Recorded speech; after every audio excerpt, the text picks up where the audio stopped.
Pensar cientificamente, a melhor forma de pensar, acho que essa questão também é bastante atual. Não.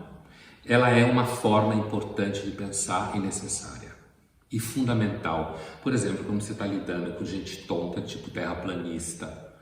Deixa eu ver um outro exemplo de gente tonta. Antivacinista.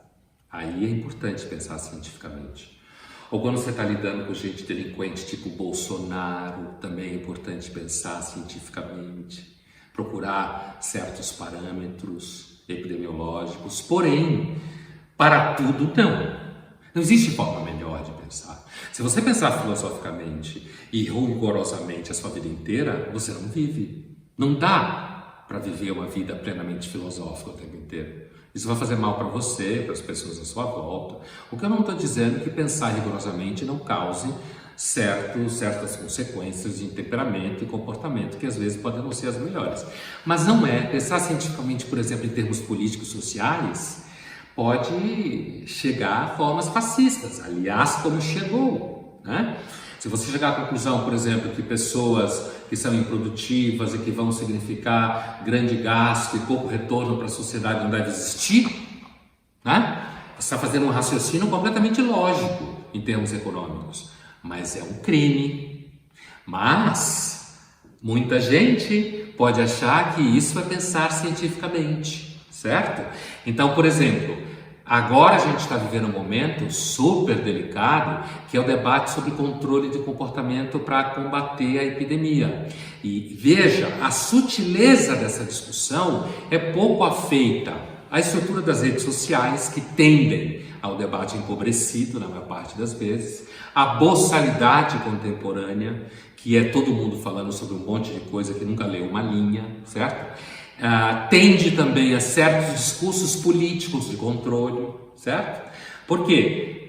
A China, por exemplo, que usou tecnologias que têm, em larga medida, de controle populacional num regime totalitário, apesar de que, sem dúvida, a China tem seus méritos de ter tirado tanta gente da miséria tão rapidamente, coisa que alguns países fingem que faz e não faz, como aqui no Brasil, por exemplo, mas a China tem um regime totalitário, um partido comunista, né? E, ao mesmo tempo, tem tecnologias de controle de comportamento gigantescas que foram bem utilizadas durante o combate à epidemia e, aparentemente, com grande sucesso.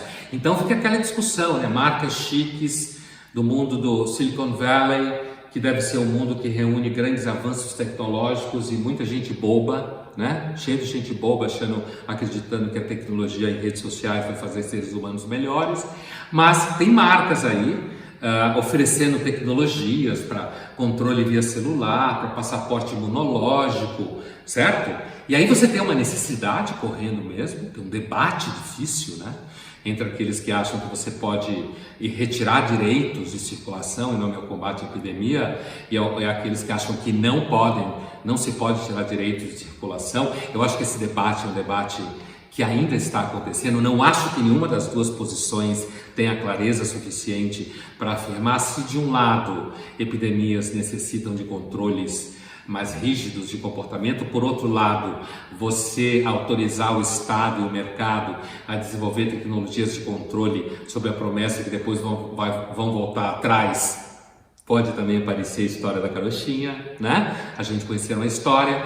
Então, assim, a ideia de que pensar cientificamente seja a melhor forma de pensar não é saudável politicamente, não é saudável socialmente, apesar de que sim, a ciência é o melhor método de pensar quando você está querendo resolver problemas de saúde, de doença, quando você está querendo melhorar o desempenho de certas máquinas, por exemplo, como um avião.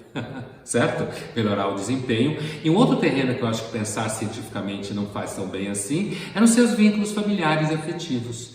Por exemplo, se alguém não está ganhando, não merece nenhum respeito, né? Se alguém vai menos bem na escola, então deve receber menos atenção, porque é empiricamente provável. Por exemplo, você querer passar por testes de amor, todo mundo com quem você convive o tempo inteiro, querer ter provas o tempo todo, certo? Se aplicasse um método indutivo, né, como se fala em ciência, para ver o número de eventos que se repetem para ter a resposta científica sobre se alguém ama você ou não, provavelmente você já está paranoico. Então, eu diria que pensar cientificamente sempre é uma característica de paranoicos. Mas, sem dúvida nenhuma, o pensamento científico, o método científico, eu diria, mais do que o pensamento, o método científico é fundamental para se resolver problemas concretos, como o que a gente está vivendo agora na pandemia.